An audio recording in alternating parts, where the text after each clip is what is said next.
بسم اللہ الرحمن الرحیم۔ نبی کریم صلی اللہ علیہ وآلہ وسلم نے فرمایا، جب تک میں تم سے یکسو رہوں تم بھی مجھے چھوڑ دو اور سوال وغیرہ نہ کرو، کیونکہ تم سے پہلے کی امتیں اپنے غیر ضروری سوال اور انبیاء کے سامنے اختلاف کی وجہ سے تباہ ہو گئیں۔ بس جب میں تمہیں کسی چیز سے روکوں تو تم بھی اس سے پرہیز کرو، اور جب میں تمہیں کسی بات کا حکم دوں تو بجا لاؤ جس حد تک تم میں طاقت ہو۔ صحیح بخاری۔ بسم اللہ الرحمن الرحیم۔ نبی کریم صلی اللہ علیہ وآلہ وسلم نے مسجد نبوی میں چٹائی سے گھیر کر ایک حجرہ بنا لیا اور رمضان کی راتوں میں اس کے اندر نماز پڑھنے لگے۔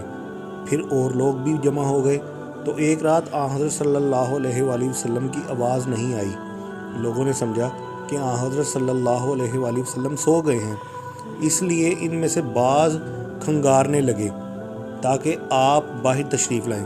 پھر حضرت صلی اللہ علیہ وآلہ وسلم نے فرمایا، میں تم لوگوں کے کام سے واقف ہوں، یہاں تک کہ مجھے ڈر ہوا کہ کہیں تم پر یہ نماز تراویح فرض نہ کر دی جائے، اور اگر فرض کر دی جائے تو تم اسے قائم نہیں رکھ سکو گے۔ پس اے لوگو، اپنے گھر میں یہ نماز پڑھو، کیونکہ فرض نماز کے سوا انسان کی سب سے افضل نماز اس کے گھر میں ہے۔ صحیح بخاری۔ بسم اللہ الرحمن الرحیم۔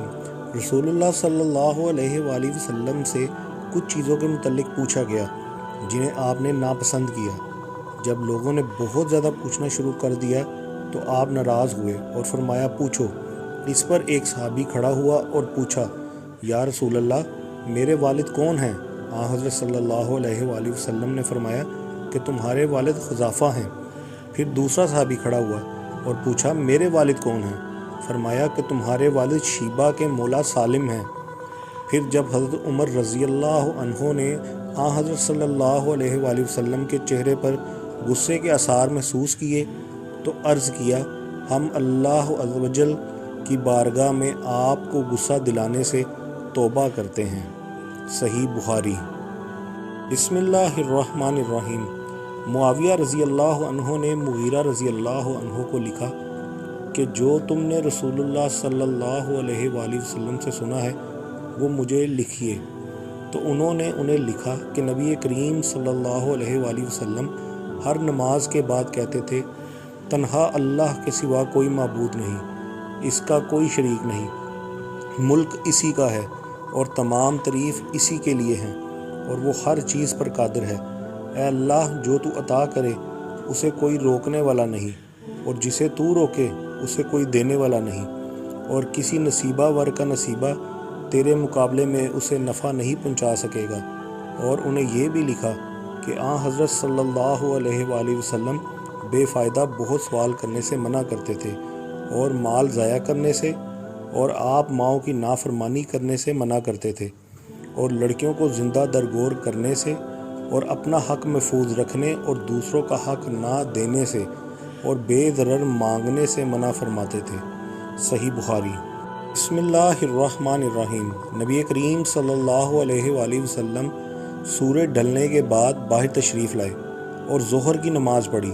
پھر سلام پھیرنے کے بعد آپ منبر پر کھڑے ہوئے اور قیامت کا ذکر کیا، اور آپ نے ذکر کیا کہ اس سے پہلے بڑے بڑے واقعات ہوں گے، پر آپ نے فرمایا کہ تم میں سے جو شخص کسی چیز کے متعلق سوال کرنا چاہے تو سوال کرے۔ آج مجھ سے جو سوال بھی کرو گے میں اس کا جواب دوں گا جب تک میں اپنی اس جگہ پر ہوں۔ انس رضی اللہ عنہ نے بیان کیا کہ اس پر لوگ بہت زیادہ رونے لگے، اور حضرت صلی اللہ علیہ وآلہ وسلم بار بار وہی فرماتے تھے کہ مجھ سے پوچھو۔ انہوں نے بیان کیا، پھر ایک صحابی کھڑا ہوا اور پوچھا، میری جگہ کہاں ہے، جنت میں یا جہنم میں یا رسول اللہ؟ حضرت صلی اللہ علیہ وآلہ وسلم نے بیان کیا کہ جہنم میں۔ پھر عبداللہ بن حذیفہ رضی اللہ عنہ کھڑے ہوئے اور کہا، میرے والد کون ہیں یا رسول اللہ؟ فرمایا کہ تمہارے والد حذیفہ ہیں۔ بیان کیا، پھر آپ مسلسل کہتے رہے کہ مجھ سے پوچھو، مجھ سے پوچھو۔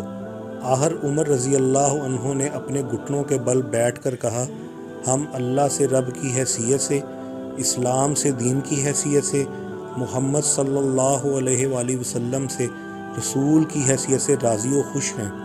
عمر رضی اللہ عنہ نے یہ کلمات کہے تو آن حضرت صلی اللہ علیہ وآلہ وسلم خاموش ہو گئے۔ پھر آپ نے فرمایا، اس ذات کی قسم جس کے ہاتھ میں میری جان ہے، ابھی مجھ پر جنت اور دوزخ اس دیوار کی چوڑائی میں میرے سامنے کی گئی تھی جب میں نماز پڑھ رہا تھا۔ آج کی طرح میں نے خیر و شر کو کبھی نہیں دیکھا۔ صحیح بخاری۔